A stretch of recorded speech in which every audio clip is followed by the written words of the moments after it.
कविता आपलं ओके ना? अरे बाजूला बाजूला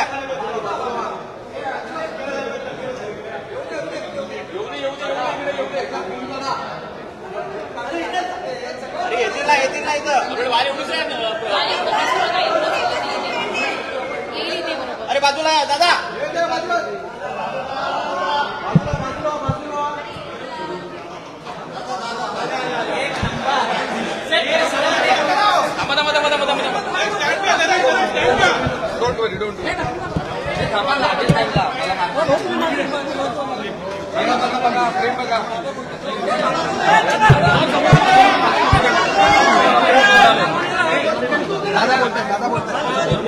आज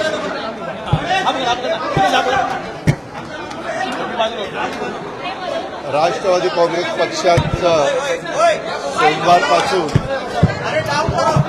त्यांच्या तुम्ही गप्प बसणार असाल तर सोमवारपासून आमच्या 36 जिल्ह्यांच्या आढावा बैठका वेगवेगळ्या जिल्ह्यातल्या जिल्हा परिषदा, तालुका पंचायत, महानगरपालिका, नगरपालिका, नगरपंचायतीच्या चालू आहे. उद्या शेवटचा दिवस आहे. आज सकाळी मी इथं 9 वाजता चालवलो आहे. 9 वाजल्यापासून आतापर्यंत आजचे जे काही प्रांताध्यक्षांनी जिल्हे घेतलेले होते ते सगळे मी संपवले. दुपारी तुम्ही मला काही प्रश्न विचारत होता. मला त्याबद्दल एवढं सांगायचं आहे की जे काही आता टीव्ही वेगवेगळ्या चॅनलला चाललेलं आहे त्याबद्दलची पूर्ण माहिती मला काही नाहीये. माझा त्या गोष्टीशी डायरेक्ट अजित पवार म्हणून दुरान्वयी देखील संबंध नाही. मला 35 वर्ष महाराष्ट्रातली जनता ओळखते. त्या संदर्भामध्ये मी उलट या निमित्तानं संपूर्ण माहिती घ्यायचं ठरवलेलं आहे. कारण मागे एकदा 3-4 महिन्यापूर्वीची गोष्ट असेल की अशा पद्धतीचं काहीतरी चाललंय असं कानावर आलं. त्यावेळेस मी सांगितलं की असलं काही चुकीचं केलेलं मला चालणार नाही. असल्या कुठल्याही चुकीच्या गोष्टी कुणी पण करू नयेत अशा स्पष्ट सूचना मी दिलेल्या होत्या. परंतु त्याच्यानंतर परत काय झालं ते काही मला माहिती नाही. परंतु आता चॅनलमध्ये वेगवेगळ्या त्या जमिनीच्या बद्दल बरंच काही सांगितलं जातं. त्याची इत्थंभूत माहिती काय डॉक्युमेंट्स आहेत काय नाही, कुणी परवानगी दिली कुणी नाही, मी आपल्याला सांगतो. मी आजपर्यंत कुठल्याही माझ्या जवळच्या किंवा लांबच्या नातेवाईकांच्या संदर्भामध्ये कुठंतरी त्यांना फायदा होण्याच्या करता एकाही अधिकाऱ्याला कधी फोन केला नाही किंवा कधी सांगितलेलं नाही. उलट मी या निमित्तानं महाराष्ट्रातल्या जनतेला नाही परंतु उपमुख्यमंत्री म्हणून अधिकारी वर्गांना आणि कर्मचाऱ्यांना सगळ्यांना सांगेन की जर माझ्या नावाचा वापर करून कुणी चुकीचं करत असेल किंवा त्याच्यामध्ये नियमात न बसणारं करत असेल तर त्याला कुठलाही माझा पाठिंबा नसेल. मी फार कायद्याच्या नियमाच्या चौकटीमध्ये राहून काम करणारा कार्यकर्ता आहे हे आपल्याला सगळ्यांना माहिती आहे. आणि त्याच्यामुळं मी आता मला आज कुणीतरी दुपारी मगाशी एक दाखवलं. मुख्यमंत्री म्हणाले की ह्याची चौकशी मी करतो. जरूर मुख्यमंत्र्यांनी चौकशी करावी, तो त्यांचा अधिकार आहे. जर उद्या कुठल्याही बाबतीमध्ये कुणी काही तक्रार केली तर चौकशी करून त्याची शहानिशा करणं, त्याच्यातली सत्यता पडताळून बघणं आणि त्याच्यामध्ये काय नक्की घडलंय ते त्या ठिकाणी पाहणं हे सरकारचं कामच आहे. पण आतापर्यंत मी दिवसभर इथं असल्यामुळं मी त्याची माहिती घेतली नाही. मी त्याची माहिती घेऊन परत तुम्हाला उद्याच्याला भेटीन संध्याकाळीचा, कारण मला पण उद्या दिवसभर काम आहे.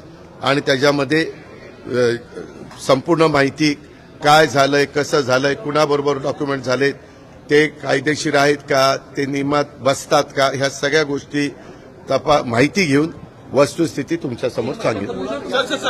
कंपनीचा जो पत्ता आहे, कंपनीचा जो पत्ता तो घरचा पत्ता आपल्या असं कळतं सर.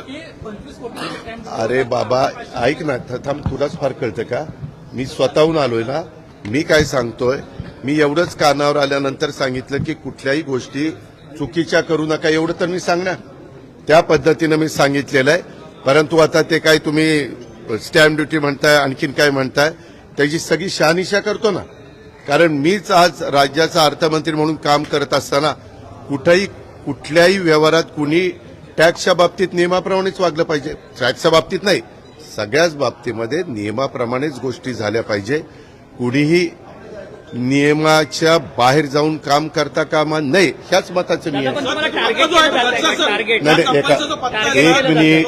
तुमच्या घरचा पत्ता आहे असं समजा. माझ्या घरचा नाही, तो बंगला पार्थ अजित पवार यांच्या नावाने आहे, त्याच्यावर तो पत्ता त्याचा आहे.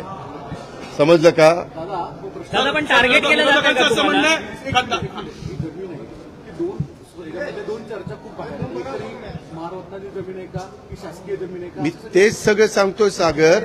मी त्याची सगळी माहिती इथंभूत घेतो, कारण मी ज्यावेळेस बोलणार आहे मला आतापर्यंत माहिती नाही. मी आता बोललो नसतो तर तुम्ही म्हणला असता की बाबा इथं कुठेतरी पाणी मुरतंय. तुम्हाला सगळ्यांना माझा स्वभाव माहिती आहे. मी कधीही चुकीच्या कामाचं समर्थन केलं नाही. जर चूक झाली तर मी कबूल करतो, ही माझ्याकडनं चूक झाली, मी ती दुरुस्त करतो. परंतु ह्याच्यात माझा दुरान्वय पण संबंध नाही. मी कुणाशी चर्चाही केलेली नाही. मी त्याच्या संदर्भात कुणाशी बोललेलो पण नाहीये. मला आणि अलीकडच्या काळामध्ये ज्यावेळेस आमच्या घरातली मुलं सज्ञान होतात, मोठी होतात, ते त्यांचे व्यवसाय करतात. परंतु ह्याच्यात मी पुन्हा पुन्हा सांगतो, माझा दुरान्वय देखील कुठल्या अधिकाऱ्याला फोन नाही, कुणाला सांगणं नाही, कुणाला तिथं वेगळं काही त्याच्यामध्ये मदत करा अशाही पद्धतीची भूमिका नाही. मी अतिशय संविधानाला मानणारा, घटनेला मानणारा, कायद्याने चालणारा आणि इतरांनी पण कायद्याने चालावं ह्याबद्दल कटाक्षाने प्रयत्न करणारा, कायद्याच्या चौकटीमध्ये राहून माझ्या काही सगळ्यांना समजून सांगणारा असा कार्यकर्ता आहे.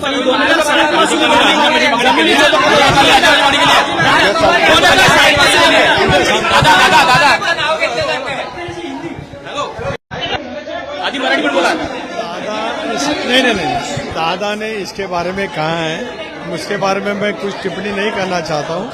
राष्ट्रवादी काँग्रेस पक्षाची दिवसभरात आज पश्चिम महाराष्ट्रातील सर्व जिल्ह्यांची बैठक त्या ठिकाणी झाली.